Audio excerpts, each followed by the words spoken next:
2 വർഷത്ത് കഴിയുമ്പോ സുരേഷ് ഗോപിയുടെ ഭരണം എങ്ങനെയുണ്ട്? ഒരു തൃശ്ശൂർക്കാരൻ നിലയിൽ ചാനലിന്റെ പേര് പറയാതെ നിങ്ങൾ അഭിസംബോധന ചെയ്യുന്നത് അതിന്റെ ചാനലിന്റെ പേര് ഓൺ എയർ കേരള എന്നാണ്. അപ്പൊ ഭരണത്തിനോട് നമുക്ക് താല്പര്യമൊന്നുമില്ല, മനസ്സിലായ? പിന്നെ വേറെന്താ താങ്കൾക്ക് ചോദിക്കണ്ടേ? സുരേഷ് ഗോപി 5 വർഷക്കാലം വന്നിട്ട് ഇവിടെ സമഗ്ര വികസനം നടത്തുന്ന പറഞ്ഞ വിഭാഗീയത രാഷ്ട്രീയ വിദ്വേഷ വിരോധം പകർത്തുന്ന ഒരു വ്യക്തിയായിട്ട് മാറിയിട്ടുള്ള ആൾക്കാരാണ്. വാർഗീയതയ്ക്ക് പൂർണ്ണമായിട്ടും പ്രാതിനിധ്യം കൽപ്പിക്കുന്ന ഒരു വ്യക്തിയായിട്ട് ഞാൻ കണക്കാക്കുന്ന ഒരു വ്യക്തിയാണ്. അത് സുരേഷ് ഗോപിയെ കുറിച്ച് എനിക്ക് പറയാൻ അത് താല്പര്യമില്ല. അതൊക്കെ അടഞ്ഞ അധ്യായമായിട്ട് ഞാൻ കണക്കാക്കുന്നത്. വേറെ നിങ്ങൾ വേറെ പറയാം. തൃശ്ശൂർക്കാർക്ക് തെറ്റുപറ്റിയതിന്റെ ഭാഗമായിട്ട് സംഭവിച്ചതാണ് ഇപ്പൊ സംഭവിച്ചിട്ടുള്ളത്. ഇനി വരാൻ പോകുന്ന തെരഞ്ഞെടുപ്പിൽ നിങ്ങൾ നോക്കിയോ ഇപ്പൊ എന്താ സംഭവിക്കാന്നുള്ളത്. സംഭവിക്കാൻ പോകുന്ന വീണ്ടും ഒരു അവസരം കൊടുക്കുന്നില്ല. ആർക്ക് കൊടുക്കാൻ? സുരേഷ് ഗോപിക്ക്. ബിജെപിക്ക് പോലും തൃശ്ശൂർ അടിത്തറ ഉണ്ടാവില്ല, അഡ്രസ് ഉണ്ടാവില്ല. നിങ്ങൾ നോക്കിയോ, അഡ്രസ് ഉണ്ടാവില്ല. BJP എന്ന ഒരു രാഷ്ട്രീയ പാർട്ടിക്ക് തൃശ്ശൂരിൽ അന്ന് ഒരു അപജയം സംഭവിച്ചു പോയി ജനങ്ങൾക്ക്.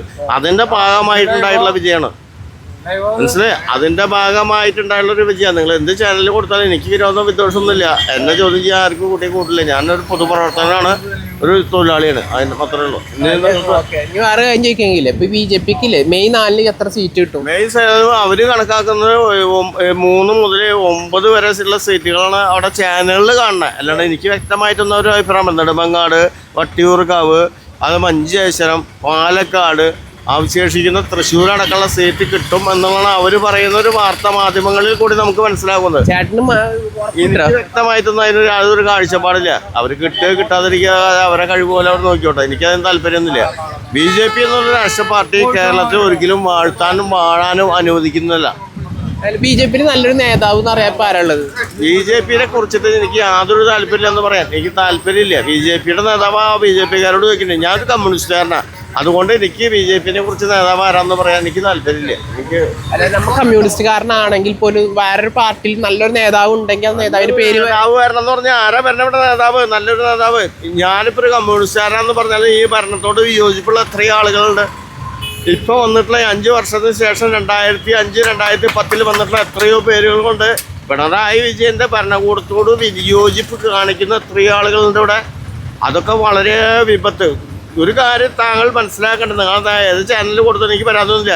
ഇപ്പം ഇവിടെ കോൺഗ്രസ് അല്ല കമ്മ്യൂണിസ്റ്റ് പാർട്ടിയല്ല ഏതെങ്കിലും രാഷ്ട്രീയ പാർട്ടി ഇവിടെ അധികാരത്തിൽ വരികയാണെങ്കിൽ BJPക്ക് അവസരം ഉണ്ടാക്കി കൊടുക്കാനുള്ള ഒരു നാളുവഴിയായി മാറുമെന്നുള്ളതാണ് എൻ്റെ കണക്കൂട്ടൽ, മനസ്സിലായേ? ബംഗാളിലും ത്രിപുരയിലും അതേപോലെ ഇതര സംസ്ഥാനങ്ങളിലെല്ലാം പോയില്ലേ.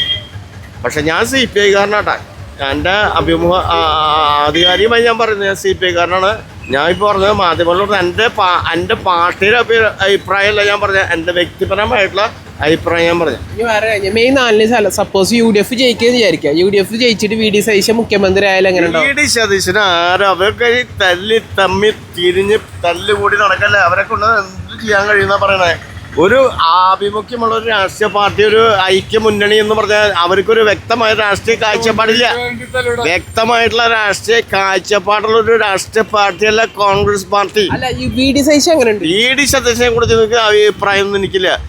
എനിക്കൊരു VD സതീശനില്ല, രമേശ് ചെന്നിത്തലയ്ക്കില്ല, മറ്റേ സുധാകരനില്ല, അതേപോലെ തന്നെ മറ്റേ എന്താ MP ആലപ്പുഴയിലെ മറ്റേ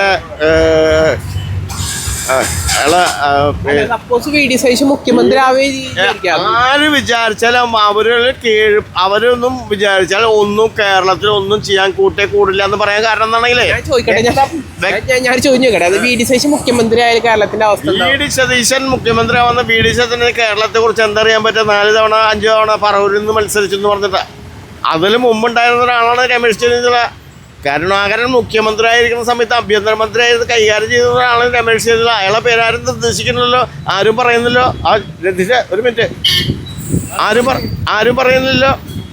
രമേശ് ചെന്നിത്തല, സുധാകരൻ, അതേപോലെ തന്നെ പല എത്ര പേരുടെ കോൺഗ്രസിനകത്ത് ഇതേപോലെ വിഭാഗീയ പ്രവർത്തനത്തിൽ കൊണ്ട് നടക്കുന്ന ഇവരൊക്കെ വിചാരിച്ചാൽ എന്ത് നടക്കാൻ പറ്റും? 2000 രൂപ പെൻഷൻ ഉണ്ടാക്കിയിട്ടുള്ള ഒരു പാർട്ടി ഇടതുപക്ഷ ജനാധിപത്യ മുന്നണിയാണ്. അതിന്റെ ഭാഗമായി അതായത് VD സതീശൻ മുഖ്യമന്ത്രി ആവുമെങ്കിൽ പിണറായിയെ വെല്ലുന്ന മുഖ്യമന്ത്രിയായി മാറുമോ? പിണറായിനെ വെല്ലുവിളിക്കാൻ VD സതീശന് കൂടില്ല, അതിനൊന്നും നടക്കില്ല. പിണറായിയുടെ പക്ഷമായിട്ട് നടക്കും. പിണറായിക്കുള്ള അപജയം ഉണ്ടായത് ഈ 5 വർഷക്കാലത്ത് കുറച്ച് തെറ്റിദ്ധാരണകൾ സമുദായം ഉണ്ടായി.